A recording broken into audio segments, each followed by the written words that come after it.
Ang ating balita sa mga lalawigan, nararanasan ng malakas na hangin at ulan sa Santa Ana, Cagayan dahil pa rin sa Super Typhoon Leon. Tumataas ng tubig sa mga ilog at mga alon sa dagat. Dahil pa rin sa pangamba ng pagbaha, libo-libong mga residente ang lumikas sa mga evacuation center. Pabugso-bugsong hangin at ulan na rin ang nararanasan sa Basco, Batanes. Posibleng maglandfall doon ang bagyo at nagtutulungan ng mga Ivatan sa paglalagay ng takip na mga bintana at sa pagtatali ng kanilang mga bubong. Ayon kay Batanes Governor Marilu Cayco, maaga pa lamang pinalikas na rin nila mga residente. Nakahanda na rin ang kanilang mga relief goods para sa mga masasalanta ng Bagyong Leon. Salamat po at hindi talaga ito tatama po ng sentro ha. Bagamat mayroon po itong epekto pa rin dyan po sa area po ng Batanes. Malaki pong pasalamat na hindi ito tatama mismo sa ating kalupaan kung hindi po malaking perwisyo po ito. Lakas po ng bagyong ito. Habang doble kayod ho naman ngayon ang mga residente ng Ginubatan Albay sa paghahanda po sa Bagyong Leon.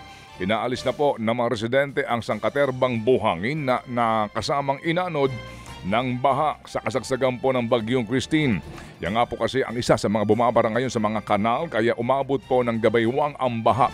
Pinaghahanda na rin po ng LGU ang mga residente sa paglikas kung talaga po namang sasama ang lagay ng panahon. Sa Ligao City po naman nilalaparan na ang mga kalsada para makadaan ulit ang mga motorista. Nawasak kasi ang bahagi po ng ilang kalsada noong pong kasagsagan ng Bagyong Christine. Itinigil muna ang paghahanap sa mga residenteng natangay sa lawa ng Taal noong kasagsagan ng Bagyong Christine sa Batangas. Tumaas ang alon sa Taal Lake kaya itinigil muna ang paghahanap. Agad naman daw didiretso mga rescuers sa Ground Zero para ituloy ang operasyon kapag kumalma na ang lawa. Bago suspindihin ang search operations, maghapong ginalugad ng ilang rescue teams ang Taal Lake kahapon. Bukod sa 6 na inanod sa Balete, may isa ring batang taga-Agoncillo ang pinaniniwala ang natangay sa lawa. Kaya nag-alay na ng prayer vigil sa lawang mga residente para mabilis na makita ang mga nawawalang residente. Patay po naman ang isang senior citizen matapos nga pong masagasaan ng truck sa lungsod ng Cagayan de Oro. Sa video po ay nakitang tumatawid ang biktima sa pedestrian lane sa National Highway nang dumating ang truck. Nasagasaan po't nakaladkad pa ang biktima ng ilang metro po sa kalsada. At ayon sa investigasyon, hindi napansin ng driver na tumatawid ang lalaki dahil inaalterpresyon daw siya habang nagmamaneho.